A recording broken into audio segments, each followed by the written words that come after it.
Queremos conmemorar este día, que es el Día Internacional de los Pueblos Indígenas, que lo propone la ONU, lo propuso a partir de 1994. ¿Y qué son los días internacionales de la ONU, ¿no? Son momentos que nos dan la oportunidad de sensibilizar a un público en general, que por lo general no es, no sabe mucho de estas temáticas, sobre diferentes temas de interés, como derechos humanos, salud, pueblos originarios en este caso, y también permiten llamar la atención de los medios de comunicación y los gobiernos para dar a conocer las problemáticas, en este caso en las que se encuentran los pueblos originarios, que precisan, por supuesto, la puesta en marcha de medidas de políticas públicas concretas. Este año, el año 2024, la ONU propone que este día se centre en llamar la atención en la protección de los derechos de los pueblos indígenas que viven en, dice, aislamiento voluntario y contacto inicial. ¿Qué quiere decir? Haciendo alusión a los pueblos originarios que están más aislados quizás de la sociedad occidentalizada o de las grandes metrópolis.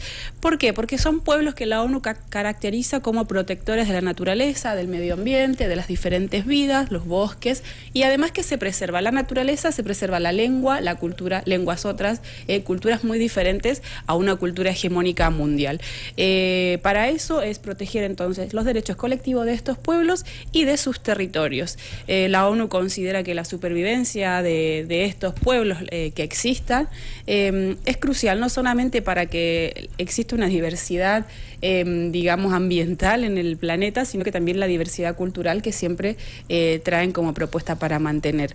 Según la misma ONU, hay alrededor de 200 grupos de pueblos indígenas que viven en un cierto aislamiento voluntario, ¿sí? Claro. Por decisión propia, en bosques, en zonas selváticas.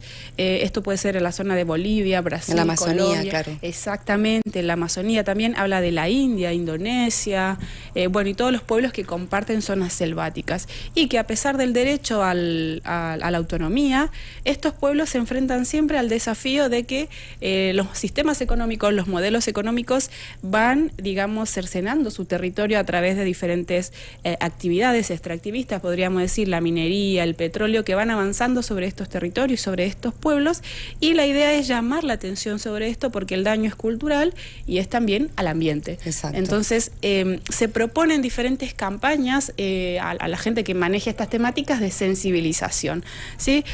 Mañana hay una conmemoración virtual en la página de la ONU, a través del canal de YouTube, donde van a ir diferentes referentes indígenas, además de las autoridades mismas de la ONU, el secretario general, y gente de estos pueblos que les mencionaba, de la zona de la Amazonía de Perú, de Bolivia, representantes indígenas de la CONAIE de Ecuador, representantes quechua, representantes aymara, una agenda muy nutrida para quien le interese pueda conocer sobre estos pueblos que se encuentran bastante, como dice la ONU, aislados en su territorio, resguardando la naturaleza y sus lenguas. Y es muy importante, y con esto cierro, porque las cifras que maneja la ONU tienden que aluden a que hay más de 400 millones de indígenas en el mundo, pero sin embargo representan el 15% de la pobreza mundial.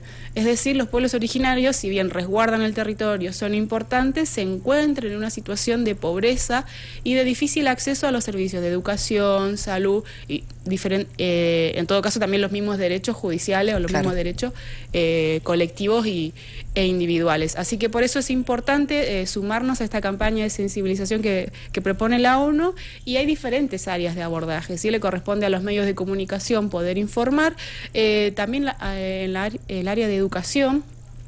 Tenemos dos fechas importantes en agosto. Tenemos el 1 de agosto, que es el Día de la Pachamama, que nos hace otra vez mirar a los pueblos de la zona andina cuál es el vínculo con la naturaleza, y tenemos este 9 de agosto que también está hablando de lo mismo, ¿no? Entonces, en educación se pueden tomar dos efemérides que siempre se hacen en los colegios para hablar de este tema, para visibilizar cuáles son las problemáticas, los desafíos.